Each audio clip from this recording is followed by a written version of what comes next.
ബാലന്റെ മേൽ കൈവയ്ക്കരുത്, അവരോടൊന്നും ചെയ്യല്. നീ നോക്ക്, പുറകോട്ട് നോക്ക്. അവിടെ ഒരു ആട്ടുകൊറ്റൻ കൊമ്പ് കാട്ടിൽ പിടിവിട്ട് കിടക്കുന്നത് കണ്ടു. അബ്രഹാം പുറകോട്ട് നോക്കുമ്പോൾ ഒരു ആട്ടുകൊറ്റൻ, ഒരു ആട്ടുകുട്ടി ഒരു മരക്കൊമ്പിൽ കുരുങ്ങി കിടക്കുന്നത് കണ്ടു. അവൻ ആടിനെ പിടിച്ച് മകന് പകരം ഹോമയാഗം കഴിച്ചു. എന്നിട്ട് ആ സ്ഥലത്തിന് യഹോവ ഇരേ എന്ന് പേരിട്ടു. യഹോവ ഇരേ എന്ന് പറഞ്ഞാൽ യാഹ്വേ പ്രൊവൈഡ്സ്, യഹോവ കരുതുന്നവൻ, യഹോവ കരുതിക്കൊള്ളും എന്നർത്ഥം. തലവൊക്കെ നോക്കിയാൽ കാണുന്ന മൂന്നാമത്തെ കാര്യം ദൈവത്തിൻ്റെ കരുതലാണ്. 2026 നിങ്ങൾ ജീവിക്കുമ്പോൾ അല്പം പുറകോട്ടൊന്ന് ആലോചിച്ച് നോക്കുക. ഇവിടെ ഇരിക്കുന്നവരിൽ 15 വയസ്സുള്ളവരുണ്ട്, 25 വയസ്സുണ്ട്, 50 വയസ്സുകളുണ്ട്, 80 വയസ്സുകളുണ്ട്, 60 വയസ്സുകാരുണ്ട്. നിങ്ങൾ പുറകോട്ട് നോക്കിയാൽ ദൈവത്തിൻ്റെ കരുതൽ കാണാം. ദൈവത്തിൻ്റെ കരുതൽ കൊണ്ടാണ് നീ ഇന്ന് ഇവിടെ ഇരിക്കുന്നത്. ആ കരുതൽ കാണാം തലവൊക്കെ നോക്കിയാൽ. അതിനാണ് ഞാനിന്ന് പാഠഭാഗമായി വേദഭാഗം വായിപ്പിച്ചു. അന്നേരം എല്ലാവരും ഇല്ലായിരുന്നു. ഒരിക്കലൂടെ ശ്രദ്ധിച്ചോ.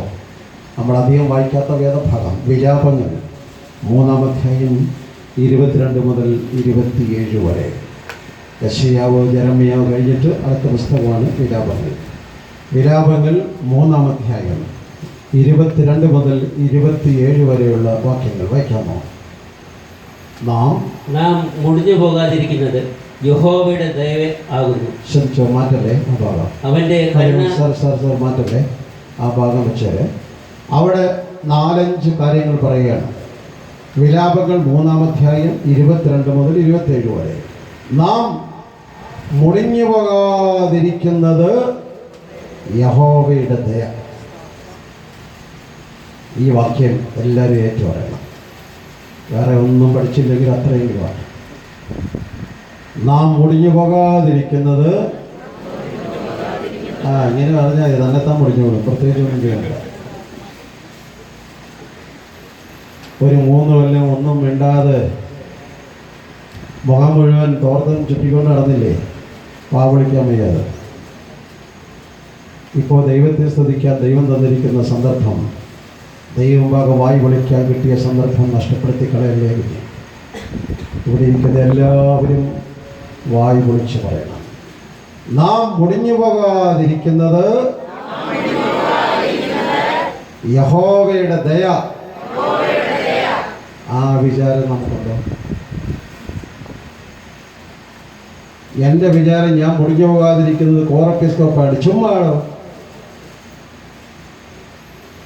നീ മുടിഞ്ഞു പോകാതിരിക്കുന്നത് ഇന്ന വീട്ടിലെ ആളായതുകൊണ്ടൊന്നുമല്ല.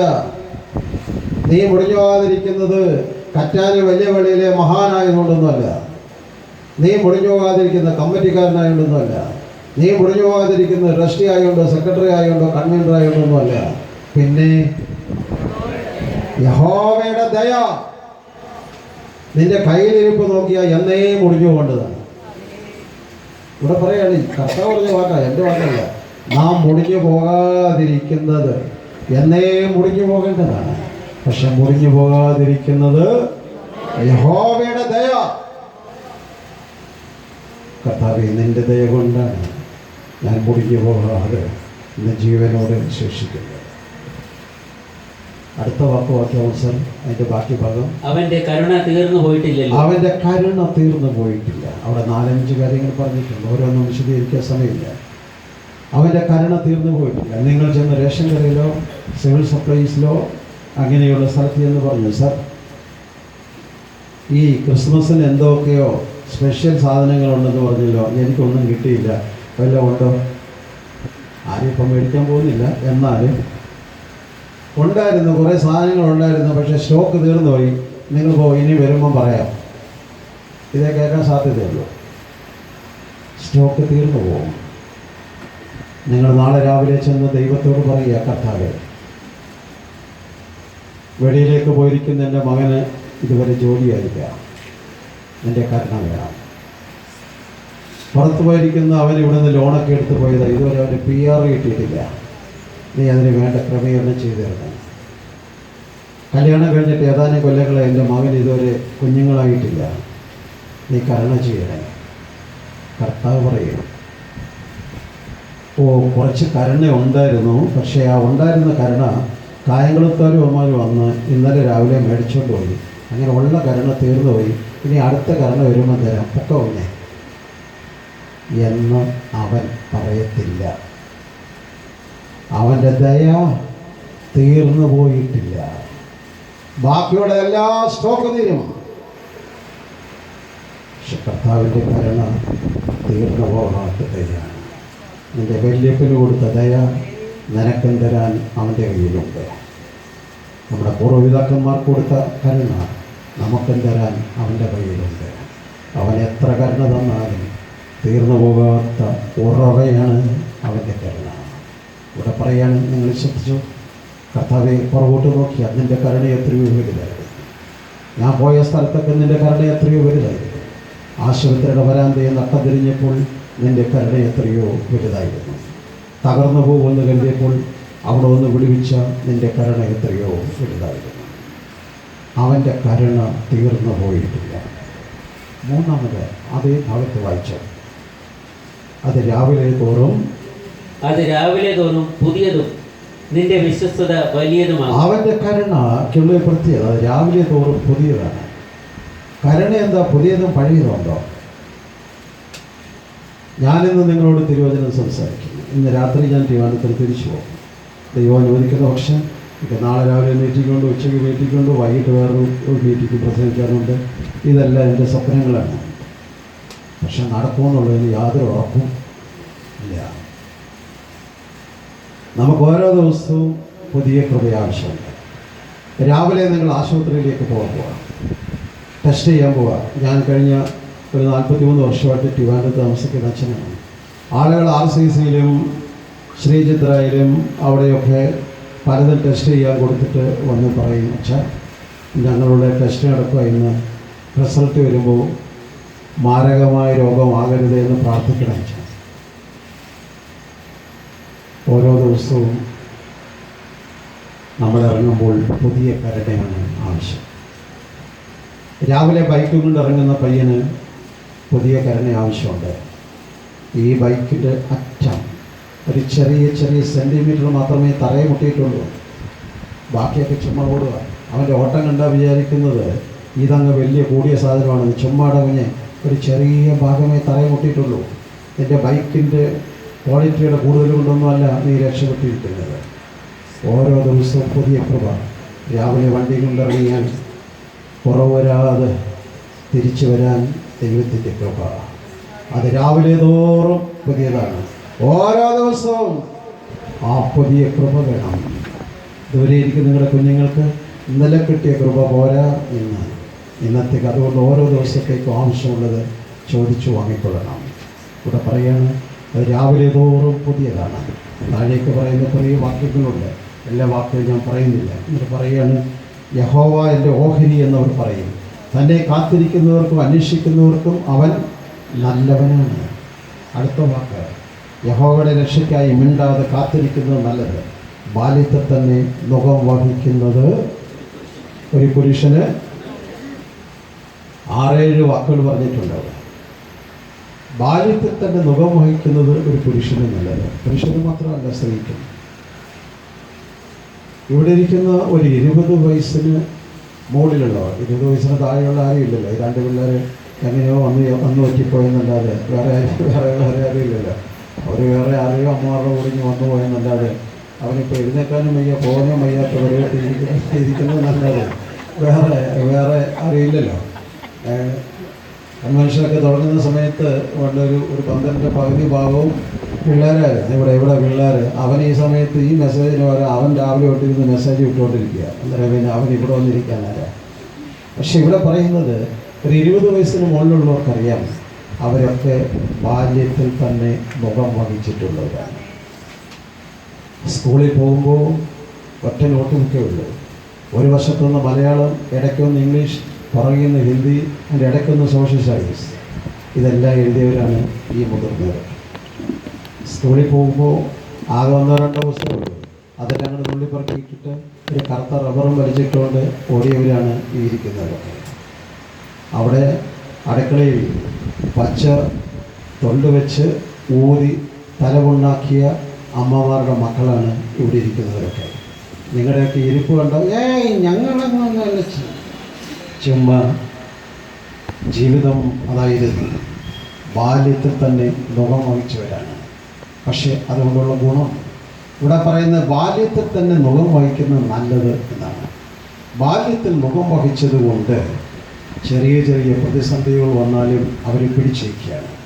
ഇന്നത്തെ തലമുറയിലുള്ള കുഞ്ഞുങ്ങൾക്ക് യാതൊരു പ്രതിസന്ധിയും അവർ അനുഭവിച്ചിട്ടില്ലാത്തത് കൊണ്ട് കല്യാണം കഴിച്ച് അവിടോട്ട് ചെന്നു.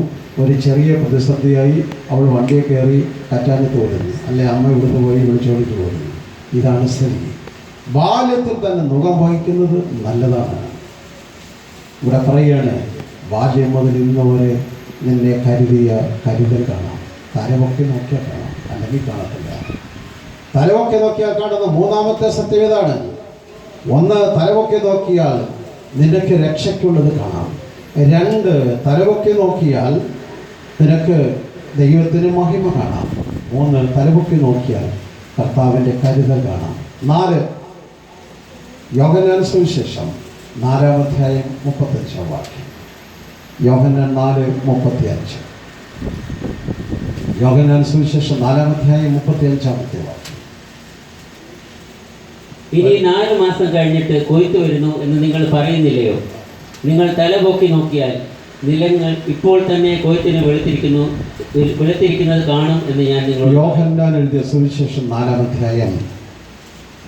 കർത്താവ് ശമര്യക്കാരി സ്ത്രീയോട് സംസാരിക്കുന്ന സംസാരത്തിൻ്റെ ഉള്ളടക്കമാണ്. എല്ലാവർക്കും ആ സംഭവം അറിയാം. ശമര്യക്കാരി സ്ത്രീ കർത്താവ് സുഖാർ എന്ന കിണറിൻ്റെ കരയിൽ നിന്നും വർത്തമാനം പറയുകയാണ്. വെള്ളം കോരുന്നതിനെക്കുറിച്ച് അതിൻ്റെ ദൈവശാസ്ത്രമൊക്കെ അങ്ങോട്ടും ഇങ്ങോട്ടും തർക്കിക്കുകയാണ്. അവസാനം ഇതെല്ലാം കേട്ടിട്ട് അവൾ വെള്ളം കോരാൻ കൊണ്ടുവന്ന കുട അവിടെ താഴെ വെച്ചിട്ട് അവൾ പോയി അകത്തോട്ട് പോയി, അവിടെ വില്ലേജിലോട്ട് പോയി.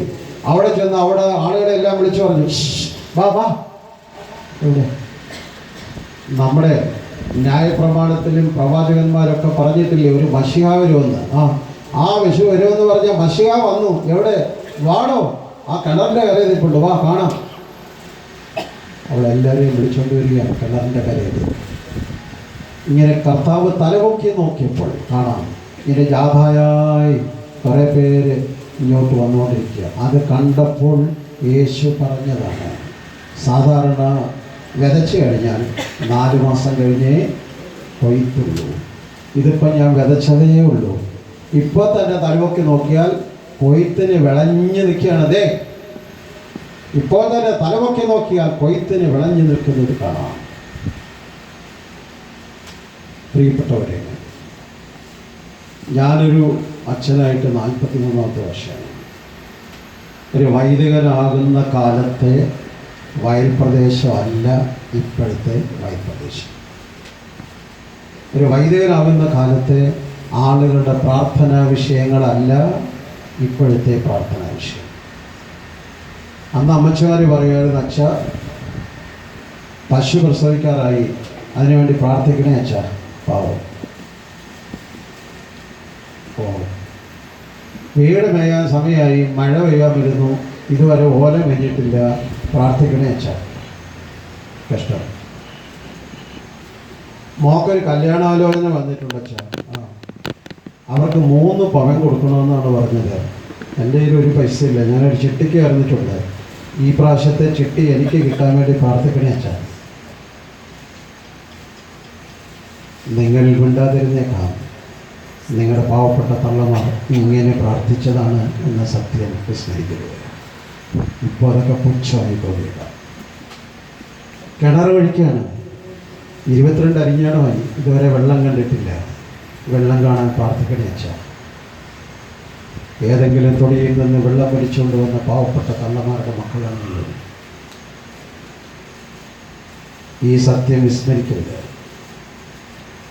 ഓരോരുത്തരുടെയും പ്രാർത്ഥനാ വിഷയങ്ങൾ പലതായിരുന്നു. ഇന്നത്തെ പ്രാർത്ഥന വിഷയങ്ങളൊന്നും ഇതൊന്നുമല്ല. പ്രാർത്ഥനാ വിഷയങ്ങൾ. ഞാനൊരു കേരളത്തിൽ 60ഓളം ഫാർമസി കോളേജസ് ഉണ്ട്. കാസർഗോഡ് മുതൽ കന്യാകുമാരി വരെ എല്ലാ കോളേജിലും അസോസിയേഷൻ പ്രസിഡൻ്റാണ് ഞാൻ. പേരൻസ് വളരെ പ്രതീക്ഷയോടെ കുഞ്ഞുങ്ങളെ ഓരോ സ്ഥലത്ത് കൊണ്ടുവരിക. ആ പെണ്ണ് കുറച്ച് കഴിയുമ്പോൾ ഒരുത്തനുമായിട്ട് ലൈൻ, ഒരു ലൈനായി, 2 ലൈനായി, 3 ലൈനായി, അവസാനം ഉള്ള ലൈനെല്ലാം കൂടെ കൂട്ടിക്കെട്ടി ട്രാൻസ്ഫോമറും പൊട്ടുമ്പോഴാണ് പാവപ്പെട്ട തന്തയെന്നുള്ള അറിയുന്നത്. അനേകം മാതാപിതാക്കൾ ദുഃഖത്തിലാണ്. പ്രാർത്ഥനാ വിഷയങ്ങൾ പഴയതൊന്നുമല്ല ഇപ്പോഴത്തേത്. ഓരോരുത്തരുടെയും ജീവിതത്തിൻ്റെ വിഷയങ്ങൾ വളരെ വലുതാണ്. വിശദീകരിക്കാൻ ഞാൻ സമയമെടുക്കുന്നില്ല. സ്ഥലമൊക്കെ നോക്കിയാൽ ഇപ്പോൾ തന്നെ ഫീൽഡ്, ധാരാളം ഫീൽഡ്, പഴയ പോലുള്ള ഫീൽഡല്ല ഇന്ന് കാണുന്നത്. 8 വയസ്സുള്ള ഒരു പയ്യനെ, 8 വയസ്സല്ല, 8ാം ക്ലാസ്സിൽ പഠിക്കുന്ന ഒരു പയ്യനെ രാവിലെ സ്കൂളിൽ വിട്ടിട്ട് തൊഴിലുറപ്പിന് പോയ അമ്മച്ചി, അവർ തൊഴിലുറപ്പിന് പോയി ഏതാനും സമയം കഴിഞ്ഞപ്പോൾ ട്രിവാൻഡ്രത്ത് പേരുക്കട സ്റ്റേഷനിൽ നിന്ന് അവരെ പോലീസ് വിളിച്ചു. എന്താ സാർ? ആ പാവം സ്ത്രീ അവിടെ ചെന്ന് ഈ പയ്യന് കഴിക്കാനെല്ലാം കൊടുത്തു വിട്ടിട്ട് പോയതാണ്. അവർ നമുക്കറിയാം, തൊഴിലുറപ്പിന് വന്നാൽ അവരുടെ തുണിയെല്ലാം മാറ്റി തൂപ്പായും കൂടാലിയൊക്കെ എടുത്ത് പണി തുടങ്ങിയപ്പോഴാണ് വിളി. അവരോട് ചെല്ലുമ്പോൾ കാണാം അവരുടെ 8ാം ക്ലാസ്സിൽ പഠിക്കുന്ന പയ്യനെ പോലീസ് സ്റ്റേഷനിലെ ജയിലിനകത്ത് പിടിച്ചിട്ടേക്കുക. എന്താ സാർ? ഈ സ്കൂളിൽ വരുന്ന പിള്ളേർക്ക് MDMA എന്ന് പറയുന്ന മയക്കുമരുന്ന് ഇവൻ്റെ പോക്കറ്റിൽ നിന്നാണ് എടുത്തത്. ആ തള്ള ബോധം കെട്ട് താഴെ വീണു. ഒരു കാലത്തില്ലാത്ത ന്യൂ ഫീൽഡ്, പുതിയ മുഖം, പുതിയ വയൽ പ്രദേശം, നമ്മൾ കണ്ടിട്ടില്ലാത്ത വയൽ പ്രദേശം. പ്രതീക്ഷയോടെ വളർത്തിക്കൊണ്ടുവരുന്ന കുഞ്ഞുങ്ങളെക്കുറിച്ചുള്ള മാതാപിതാക്കളുടെ വേവലാതികൾ. നിങ്ങൾ കുറച്ച് പൈസ ഉണ്ടാക്കിയിട്ടുണ്ടാവാം, അവളെ കെട്ടിക്കാൻ 3 പ്രാവശ്യം കെട്ടിക്കാനുള്ള കാശുണ്ടാക്കിയേക്കാം. പക്ഷേ സ്വസ്ഥതയില്ലാതെ ഉറക്കം വരാതെ കിടക്കുന്ന മാതാപിതാക്കൾ. കറ്റാലത്തും പരിസരത്തും ദാരിദ്ര്യമായി കഴിഞ്ഞിരുന്ന അനേകം വീടുകളെല്ലാം ദൈവകൃപയാൽ നിന്ന് സാമ്പത്തികമായിട്ടൊക്കെ പുരോഗമിച്ചു. എന്നാൽ വലിയ വീടുകളുടെ അകത്ത് ഒരു മരുന്ന് മേടിച്ചു കൊടുക്കാൻ പോലും ആളില്ലാതെ, കാശ് കിടപ്പുണ്ട്, പക്ഷേ ഒരു മരുന്ന് മേടിച്ചു കൊടുക്കാൻ പോലും ആളില്ലാതെ വിഷമിക്കുന്ന മാതാപിതാക്കൾ. പൈസ ഇവിടെ കിടപ്പുണ്ട്, ആർക്ക് വേണം? ഞാൻ ഈ കേരളം മുഴുവൻ യാത്ര ചെയ്യുന്ന ആളാണ്. മിക്കവാറും എല്ലാ ദിവസങ്ങളിലും 1 ഏക്കർ 2 ഏക്കർ 3 ഏക്കർ സ്ഥലമുള്ള നീളത്തിലുള്ള സ്ഥലം മുഴുവൻ മതിൽ കെട്ടി, മതിലിൻ്റെ മുകളിൽ കുപ്പിച്ചില്ലും വെച്ച് അതിന് മുകളിൽ മുള്ളുവേലിയും കെട്ടി അങ്ങനെ ഇരിക്കുകയാണ്. അവിടെ ഇങ്ങനെയുള്ളിടത്തെല്ലാം ഇപ്പോൾ ഫോർ സെയിൽ എഴുതി വെച്ചിരിക്കുക. ഒരുത്തൻ UK യിലും, ഒരുത്തൻ ഓസ്ട്രേലിയയിലും, ഒരുത്തൻ മറ്റിടത്ത് വേണം. ആർക്ക് വേണം? ആർക്കും വേണ്ടപ്പോൾ ഇതൊന്നും. ന്യൂ ഫീൽഡ്, ഇതുവരെ അനുഭവിക്കാത്ത പുതിയ തലമുറയുടെ പ്രശ്നങ്ങൾ. നമ്മുടെ യുവജനങ്ങളും ബാക്കിയുള്ളവരൊക്കെ ഉണ്ടല്ലോ. നിങ്ങൾ പള്ളിയിലും സമൂഹത്തിലൊക്കെ ധാരാളം നല്ല കാര്യങ്ങൾ ചെയ്യുന്നുണ്ട്. നല്ല കാര്യമാണ്. ഞാനൊരു ചെറിയ കാര്യം പറയാം. നിങ്ങളുടെ പള്ളിയിൽ ഒരു കുർബാന അനുഭവിക്കാൻ വരുമ്പോൾ നടക്കാൻ വയ്യാത്ത അമ്മച്ചി കുർബാന അനുഭവിക്കാൻ അങ്ങോട്ട് മുമ്പോട്ട് നടക്കാൻ പോലും വയ്യാതെ വേച്ച് വീഴുമ്പോൾ ആ തള്ളയുടെ കയ്യിലൊന്ന് പിടിച്ച് അങ്ങോട്ട് വന്നൊരു കുർബാന കൊടുക്കാൻ സഹായിച്ചൂടെ? പക്ഷേ നിനക്ക്, നീ വലിയ സ്ത്രീ സമാജക്കാരിയാണല്ലോ, നിനക്ക് സമാജത്തിൽ 100-ൽ 99 മാർക്ക് കിട്ടിയില്ല, ഇതുകൊണ്ടൊന്നും ഒരു കാര്യമില്ലെന്ന് പറയുന്നത് ക്ഷമിക്കണം.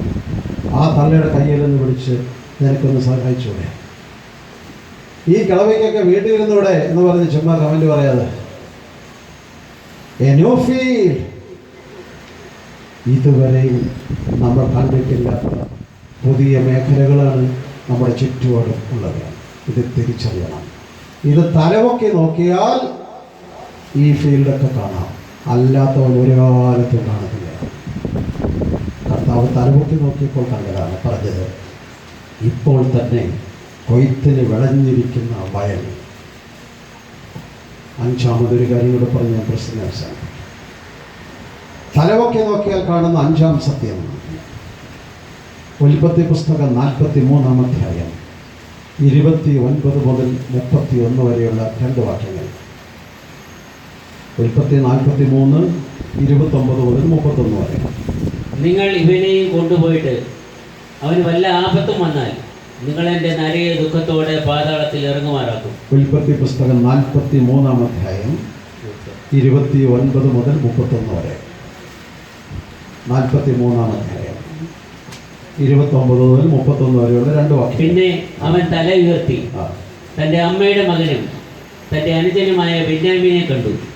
നിങ്ങൾ എന്നോട് പറഞ്ഞ നിങ്ങളുടെ ഇളയ സഹോദരനോ ഇവൻ എന്ന് ചോദിച്ചു. മതി. വേദപുസ്തകത്തിൽ ഏകദേശം 20-24 അധ്യായങ്ങൾ പരാമർശിക്കുന്ന ഒരു കഥാപാത്രമാണ് ജോസഫിൻ്റെ ചരിത്രം. ഏകദേശം ഒരു 40 അധ്യായങ്ങളിൽ യാക്കോബിനെ കുറിച്ചുള്ള പരാമർശമുണ്ട്. യാക്കോബ് ജോസഫിൻ്റെ കഥ നിങ്ങൾക്കറിയാം. ദേശത്ത് ക്ഷാമമാണ്. മിസ്രൈമിൽ ധാന്യമുണ്ടെന്ന് കേട്ടപ്പോൾ 10 സഹോദരങ്ങൾ ധാന്യം മേടിക്കാൻ വന്നു. അവർ കാലിച്ചാക്കം പിടിച്ച് നിരന്നു നിന്നു. സാർ, ഞങ്ങൾക്ക് ധാന്യം തരണം സാർ, ഞങ്ങളുടെ നാട്ടിൽ പട്ടിണിയാണ്. കണ്ടുടനെ ചോദിച്ചു, നിങ്ങൾ ഒറ്റക്കാരാണല്ലേ? അല്ല സാർ, ഞങ്ങൾ പരമാർത്ഥികളാണ്. ഓ, ഞങ്ങൾ ഒരു അപ്പനെ 12 മക്കളായിരുന്നു. ഓ, അല്ല, ഒരുത്തനെ പണ്ട് മൃഗം പിടിച്ചു വന്നു. ശരി. പിന്നെ ഒരുത്തൻ വീട്ടിലുണ്ട്. ശരി. ഞങ്ങൾ ബാക്കി 10 പേര് വന്നിരിക്കുക സാർ, ധാന്യം തരണേ. ധാന്യം തരാം. ശനി വരുമ്പോൾ ഇളയവനെ കൂടെ കൊണ്ടുവരണം. അയ്യോ, അപ്പം സമ്മതിക്കത്തില്ല. സമ്മതിക്കത്തില്ലേ, കൊണ്ടുപോകണ്ട. ഒരുത്തനെ പിടിച്ച് ജയിലിലിട്ടിട്ട് ബാക്കി 9 പേരെ പറഞ്ഞിട്ട് അവർ വീട്ടിൽ ചെന്ന് വിവരം പറഞ്ഞിട്ട് നിവർത്തികേടുകൊണ്ട് ഇളയവനെ കൂട്ടി വരികയാണ്. അവൻ തലപൊക്കി നോക്കിയപ്പോൾ തൻ്റെ അമ്മയുടെ മകനും തൻ്റെ സഹോദരനുമായ ബെന്യാമിൻ വരുന്നത് കണ്ടു. മിസ്രൈമിലെ സിവിൽ സപ്ലൈസ് മിനിസ്റ്ററാണ്, എല്ലാവർക്കും ഭക്ഷണം കൊടുക്കുന്നയാൾ. അയാളിത് കണ്ടിട്ട് അവനെയും പിടിച്ചുകൊണ്ട് മുറിക്കകത്ത് പോയി. നിങ്ങൾ വീട്ടിൽ ചെന്ന് ആ അധ്യായം മുഴുവൻ വായിക്കണം. കുറേ നേരം അവിടെ നിന്ന് കരഞ്ഞു. എന്തിനാ സർ? അയാൾ ഇവിടുത്തെ മിനിസ്റ്റർ, എല്ലാവരുടെ മുമ്പിൽ കരയുന്ന നാണക്കേടായോണ്ട് പുള്ളി അകത്തുകൊണ്ടുപോയി കരഞ്ഞു. തിരിച്ചു വന്നു. സാർ, ഞങ്ങളെ അറിയാമോ സാറേ? നിങ്ങൾക്ക് എന്നെ അറിയില്ലായിരിക്കാം, പക്ഷെ എനിക്ക് നിങ്ങളെ അറിയാം. കാലങ്ങൾക്ക് മുമ്പ് കയ്യും കാലും കൂട്ടിക്കെട്ടി പൊട്ടക്കിണറ്റിലേക്ക് വലിച്ചെറിഞ്ഞിട്ട് അസൂയ മൂത്തിട്ട് മിദ്യാനിലെ കച്ചവടക്കാർക്ക് 20 വെള്ളിക്കാശിന് വിറ്റ് കളഞ്ഞ നിങ്ങളുടെ സഹോദരനായ ജോസഫാണ് ഞാൻ. അവർക്ക് പേടിയായി. അയ്യോ, ഇയാളിപ്പോൾ അധികാരമുള്ളവരാണ്, ചിലപ്പോൾ ഞങ്ങളെ പിടിച്ച് അകത്തിടുമായിരിക്കും. ഇല്ല. അവൻ അവൻ്റെ സഹോദരനെ കണ്ടപ്പോൾ അവനെ കെട്ടിപ്പിടിച്ച് കഴിഞ്ഞു. എടാ, നീ എല്ലാം കൂടെ അല്ലയോടെ എന്നോട് അത് ചെയ്തത്? ഒറ്റ അക്ഷരം ചോദിച്ചില്ല. നിങ്ങൾ പൊട്ടക്കണ്ടിലിട്ടില്ലേ എന്നെ? ചോദിച്ചില്ല. പ്രതികാരമില്ല. തലപൊക്കി നോക്കിയാൽ നഷ്ടപ്പെട്ട സഹോദരങ്ങളെ കാണാം. ഇവിടെ ഈ പ്രസംഗം കേൾക്കുന്നതിൽ തന്നെ സ്വന്തം സഹോദരങ്ങളോട് മിണ്ടാതിരിക്കുന്ന എത്ര പേര് വിളിക്കുന്നു? സ്വന്തം അപ്പനോടും അമ്മയോടും മിണ്ടാതിരിക്കുന്ന എത്ര പേര് ഉണ്ട്? ആരോടും പറയണ്ട, നിങ്ങൾ തന്നെ ആലോചിച്ചാൽ. ഇന്ത്യക്ക് വെളിയിലുള്ളൊരു സ്ഥലത്ത് ഞാൻ പ്രസംഗിക്കാൻ നിന്നപ്പോൾ ഒരു ക്രിസ്മസിൻ്റെ തലേദിവസം രാത്രി ഞാൻ പറഞ്ഞു, നിങ്ങളുടെ മാതാപിതാക്കൾ, സഹോദരങ്ങൾ പിണക്കമായിട്ടിരിക്കുന്നെങ്കിൽ അവരോട് യോഗ്യമാകണം. ദൈവം ഒരു പുതിയ വർഷം തരുവാണെങ്കിൽ അതിന് തയ്യാറാകണം. ഇന്ന് രാത്രി ഞാനങ്ങ് പോയി. പിറ്റേ ദിവസം രാവിലെ ആയപ്പോൾ ഒരാളെന്നെ വിളിച്ചു. എനിക്കങ്ങനെ അറിയത്തൊന്നുമില്ല. അച്ഛൻ ഇന്നലെ രാത്രി പ്രസംഗിച്ചപ്പോൾ എൻ്റെ മനസ്സാക്ഷിയെ വളരെ ആഴമായി ബാധിച്ചു. ഞാൻ എൻ്റെ അമ്മയുമായി മിണ്ടാതിരിക്കാൻ തുടങ്ങിയിട്ട് 25 വർഷമായി. അമ്മയുമായിട്ട് ഞാൻ പിണക്കത്തിലാണ്. കാരണം വസ്തു വീതം വെച്ചപ്പോൾ അമ്മ അവിടെ വീട്ടിൽ നിൽക്കുന്നവനെ സൈഡ് ചെയ്ത് എന്നെ അമ്മ കൂടെ കൂടി വഞ്ചിച്ചതാണ്. ഞാൻ ആ തള്ളയോടെ വേണ്ടിയിട്ട് 25 വർഷമായി.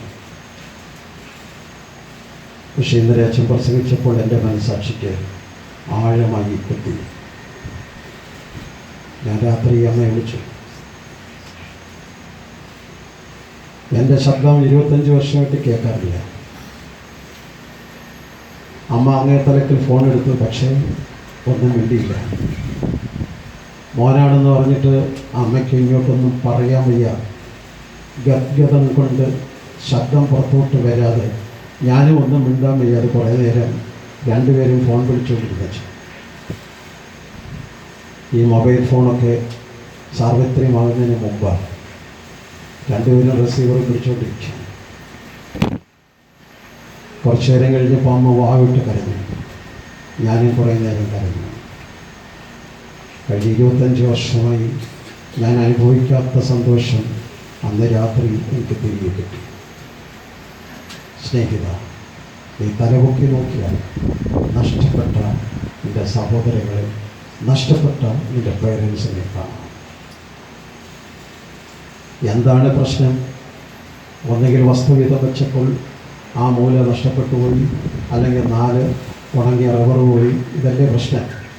ആർക്ക് വേണ്ടത് ഇതൊക്കെ? ലോകത്തിൽ വസ്തുവീതം വെപ്പ് എന്ന ചിത്രം ഏറ്റവും കാണുന്നത് രണ്ടുപേർ തമ്മിൽ വസ്തുവീതം വെച്ചതാണ്. അബ്രഹാമും ലോത്തും. എനിക്ക് കഥ അറിയത്തില്ല. അബ്രഹാം പറഞ്ഞു, മോനെ, നമ്മൾ ഈ വല്ല നാട്ടിൽ വന്ന് കിടന്ന് അടിയുണ്ടാക്കുന്നത് ശരിയല്ല. നീ ഒരു കാര്യം ചെയ്യും, നീ കിഴക്കോട്ട് വന്നപ്പോൾ പോ, ഞാൻ പടിഞ്ഞാറിട്ട് വെക്കോളാം. നീ തെക്കോട്ടൊക്കെ ഞാൻ വടക്കോട്ട്, നിനക്ക് ഇഷ്ടമുള്ള നീ എടുത്തോ. വസ്തുവീതം വെച്ചത് അങ്ങനെയാണ്. ഞാൻ ആ വേദഭാഗം മുഴുവൻ തിരിച്ചും മറിച്ചും ഹരിച്ചും കുറിച്ചും വായിച്ചു. രണ്ടുപേരും കൂടി വസ്തുവീതം വെക്കാൻ പോയി. പക്ഷെ രണ്ടുപേരും ഭാര്യമാരെ കൊണ്ടുപോയില്ല. ആരെ? ലോത്തും കൊണ്ടുപോയില്ല, അബ്രഹാമും കൊണ്ടുപോയില്ല. എന്തായിരിക്കും കാര്യം?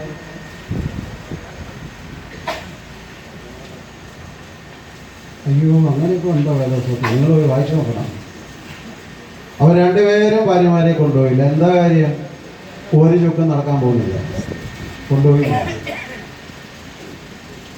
പക്ഷെ അതേക്കുറിച്ചൊരു ചിത്രകാരൻ്റെ ചിത്രമുണ്ട്. ആ ചിത്രം ഇങ്ങനെയാണ്. വീതം വെപ്പ് നടക്കാൻ പോകുന്ന ദിവസം ലോത്തിൻ്റെ ഭാര്യ പ്രായമുള്ള അമ്മച്ചിയോട് ചോദിച്ചു, അബ്രഹാമിൻ്റെ ഭാര്യയോട്, ആൻറ്റി ഇന്ന് വസ്തുവീതം വെപ്പല്ലേ? അതെ. ആൻറ്റിക്ക് വല്ല ടെൻഷനുണ്ടോ? ഏയ്,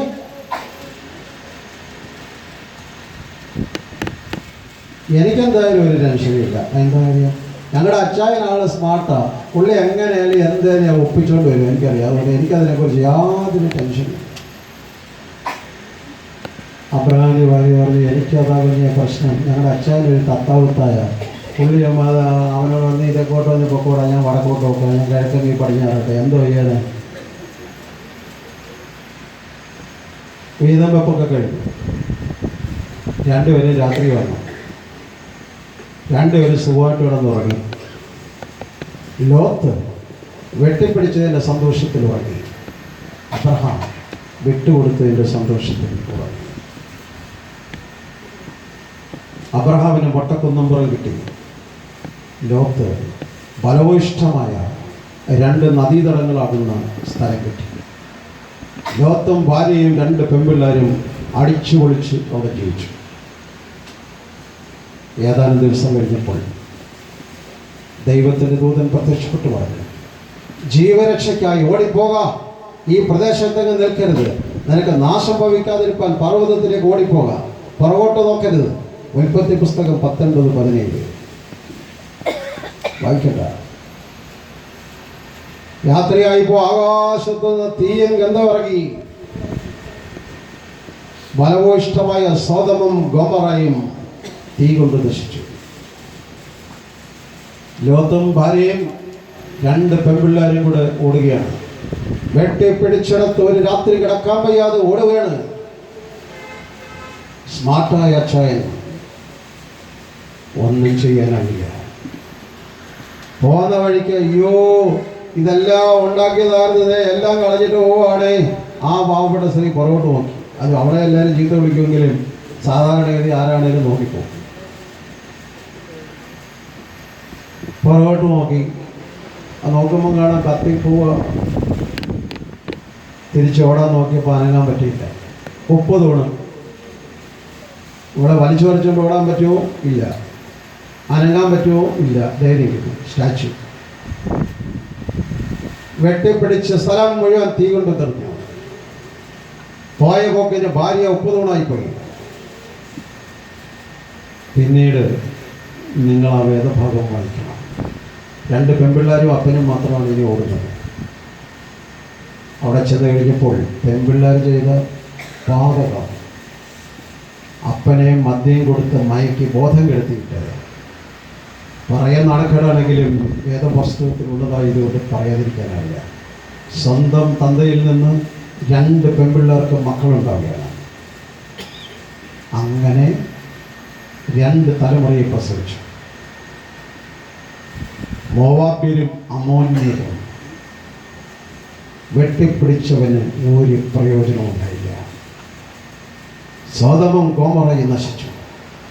ഭാര്യ വഴിക്ക് ഉപ്പുതൂണായി. 2 പെൺപിള്ളേരും തകർന്നുപോയി. അടുത്ത തലമുറയും നശിച്ചുപോയി. ഇസ്രായേൽ ജാതിക്ക് എന്നും തലവേദന ഉണ്ടാക്കുന്ന മോവാബ്യരും അമ്മോന്യരും. സ്നേഹിത, ഒരു ചെറിയ ഒരു തുണ്ട് പറമ്പിന് വേണ്ടി, ഒരു ചെറിയ കാര്യത്തിന് വേണ്ടി നിന്റെ സഹോദരങ്ങളെ കളഞ്ഞിരിക്കുന്നുണ്ട്. ഇന്ന് രാത്രി ഒരു പുതിയ ദർശനത്തിൻ്റെ രാത്രിയായി വരട്ടെ. ഈ രാത്രി ദൈവാത്മാവ് എന്നോട് സംസാരിക്കുന്നതാണെന്ന് തോന്നുക. തലവൊക്കി നോക്കിയാൽ നഷ്ടപ്പെട്ട സഹോദരങ്ങളെ കാണാം. എൻ്റെ വാക്ക് അവസാനിപ്പിക്കും. തലവൊക്കി നോക്കിയാൽ കാണുന്ന 5 യാഥാർത്ഥ്യങ്ങൾ. 1, തലവൊക്കി നോക്കിയാൽ സമാധാനത്തിലുള്ളത് കാണാം. 2, തലവൊക്കി നോക്കിയാൽ കർത്താവിൻ്റെ മഹിമ കാണാം. 3, തലവൊക്കി നോക്കിയാൽ അവൻ്റെ കരുതൽ കാണാം. 4, തലവൊക്കി നോക്കിയാൽ വിളഞ്ഞു കിടക്കുന്ന വയൽ പ്രദേശം കാണാം. 5, തലവൊക്കി നോക്കിയാൽ നിന്റെ നഷ്ടപ്പെട്ട സഹോദരങ്ങളെ കാണാം. ഒരു നിമിഷം തലമുണക്കാം, പ്രാർത്ഥിക്കാം. നമ്മൾ ആരംഭത്തിൽ പാടിയ പാട്ടിൻ്റെ ഇരടികളെല്ലാവരും കാണാം. കർത്താവേ, ഞാൻ എൻ്റെ കണ്ണുകൾ ഉയർത്തുകയാണ്. അവിടെയാണ്, അതിനുവേണ്ടിയാണ് സുവിശേഷം. കണ്ണുകൾ നിങ്ങളിലേക്ക് ഉയർത്താനുള്ളത്.